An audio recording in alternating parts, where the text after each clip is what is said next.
আর তোমার এই দুটো সানস্ক্রিন, এটা হয়তো একটু কম রেঞ্জে পাবে। যাদের অয়েলি স্কিন তারা সবসময় জেল বেসের সানস্ক্রিন ব্যবহার করে, জেল বেস। আর যাদের ড্রাই স্কিন তারা তোমার ক্রিম বেসে ব্যবহার করলে কিছু হবে না। তো এটাও কম রেঞ্জে, তোমার এই 290 এরকম পেয়ে যাওয়া, এটাও কম রেঞ্জে পেয়ে যাওয়া। সানস্ক্রিন সবার আগে সানস্ক্রিন আমরা ইউজ করে নিলাম। তারপরে আমরা প্রাইমার ব্যবহার করবো। প্রাইমার সব জিনিস বেরিয়ে আছে তো এতে একটু সমস্যা হবে। প্রাইমার এটাও তোমার কম রেঞ্জে, খুব যে অনেক দামি প্রোডাক্ট দিলেই যে আমাদের মেকআপ সুন্দর হবে তা না। আমরা কম রেঞ্জের মতো সুন্দর একটা মেকআপ করে একটা সুন্দর একটা মেকআপ দিতে পারি। এটাও তোমার 1-150 টাকার মধ্যে হয়ে যাবে। এরকম একটা প্রাইমার কিনে নিলে, প্রাইমার কিন্তু তোমাদের ইউজ করতেই হবে।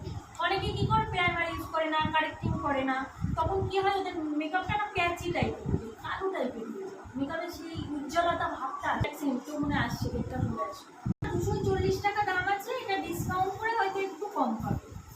তো সবার আগে আমরা একটা ফেস ওয়াশ ইউজ করবো, তারপরে কি করব বলো, কি বললাম আমি? তারপরে আমরা এই যে টোনার কটনের মধ্যে নিয়ে ড্যাব ড্যাব করবো। টোনার কিন্তু এরকমভাবে আমরা অনেকে কী করে, এই ধরো এটা কটন হবে, এটা কটন, অনেকে টোনার নিয়ে এরকমভাবে মানে ঘষতে থাকে। না, আমরা ঘষবো না। টোনার সবসময় আমরা ড্যাব ড্যাব ড্যাব ড্যাব করে ইউজ করবো, ঘষবো।